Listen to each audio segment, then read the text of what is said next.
তুই এতদিন বাদে এসছি, কি রান্না করলে?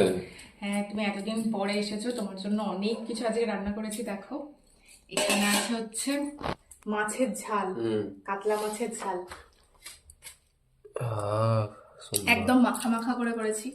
এখানে আছে হচ্ছে ওল সিদ্ধ। এটা হচ্ছে দেখো চিকেন, আলু দিয়ে চিকেনের ঝোল, ঝোল ঠিক না, কারি টাইপের। আর এখানে দেখো আছে কাঁকরোল ভাজা আর কলা ভাজা।